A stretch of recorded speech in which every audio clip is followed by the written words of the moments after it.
सुना होगा that YouTuber is influencer. Influencer का मतलब, इन्फ्लुएंस का मतलब होता है मुतासिर करना, तो इन्फ्लुएंसर का क्या मतलब हुआ? मुतासिर करने वाला। तो sorry for my saying it, but ये सब लोग इन्फ्लुएंसर नहीं हैं। इनके लिए इन्फ्लुएंसर वर्ड यूज़ नहीं करना चाहिए।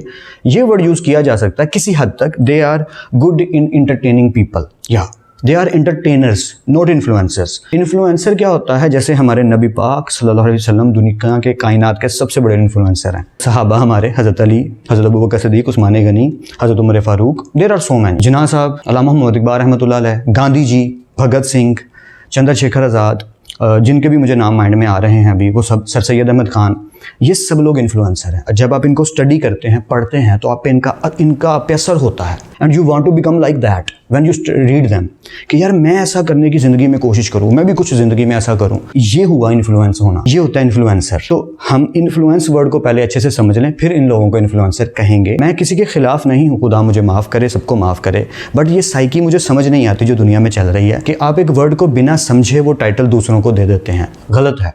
गलत टाइटल देना भी गलत है, और सही टाइटल भी गलत तरीके से दे देना गलत है। पहले उस चीज़ को समझें, फिर आप उस बात को आगे लेकर चलें। तो इन्हें इन्फ्लुएंसर नहीं कह सकते। इन्फ्लुएंसर वही है, जैसे मेरे लिए डॉक्टर इसार अहमद साहब, जिनके मैंने नाम लिए, वो सब लोग ये इन्फ्लुएंसर हैं। शेक्सपियर, मंटो, सादत हसन मंटो एक राइटर थे। तो ये जितने लोग हैं जिनसे मुझे सीख मिली, मेरी वालदा मेरे लिए, मेरी नानो भी मेरे लिए, तो वो सब लोग जिनसे मैंने ज़िंदगी में मुतासिर होकर कुछ सीखा है, they all are influencers for me. मेरे कुछ टीचर्स हैं, वो सब के सब मेरे लिए इन्फ्लुएंसर्स हैं। मैं उनसे बहुत कुछ सीख चुका हूँ ज़िंदगी में, और कोशिश करता हूँ कि मैं भी थोड़ा बहुत लोगों को सिखाने की कोशिश करूँ, लेकिन मैं उस लेवल पे नहीं आ सकता, ताउम्र नहीं आ सकता, जिसे इन्फ्लुएंसर कहना चाहिए, कि इसने हमारी पूरी ज़िंदगी को पलट के रख दिया, ऐसा हमें इम्प्रेस कर दिया। तो इसे क्या कहेंगे? इन्फ्लुएंसर। जैसे मैं एक छोटी सी एग्जांपल और देता हूँ, कि जैसे मैंने एक बुक पढ़ी थी, इश्क का आइन, अलीमुल हक हक्की साहब ने लिखी थी। उसने मेरी पूरी सोच ही पलट के रख दी, ईमान से रिलेटेड, दुनिया से रिलेटेड।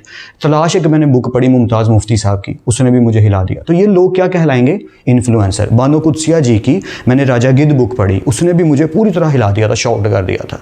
अशफाक अहमद साहब की मैंने एक मोहब्बत सौ अफसाने बुक पढ़ी, जाविया बुक पढ़ी, उन्होंने भी मुझे पूरी तरह शॉक्ड कर दिया। ये वो सारी बुक्स हैं जिनसे मैं इन्फ्लुएंस हुआ हूँ। तो मैं इन लोगों से इन्फ्लुएंस हुआ हूँ जिन्होंने वो लिखी हैं। लेकिन चाहता हूँ कि हमारे जो स्टूडेंट्स हैं, हमारे जो न्यू जनरेशन है, जेन ज़ी जिन्हें कह रहे हैं, ये नॉलेज वाले लोग बने। आपको पता हो जब कोई वर्ड बोला जा रहा है तो उसका मतलब क्या है, मीनिंग क्या है, इन्फ्लुएंस का मतलब क्या है, आपको ये पूरा पता होना चाहिए। खामखाई हम किसी के ऊपर यूज़ नहीं कर सकते, that is called he is और she is influencer. Not at all, they are entertainers, just entertainers. Bad और right, that is entirely up to them. लेकिन बात सिर्फ इतनी है, उन्हें इन्फ्लुएंसर नहीं कहना, एंटरटेनर्स कह लीजिए।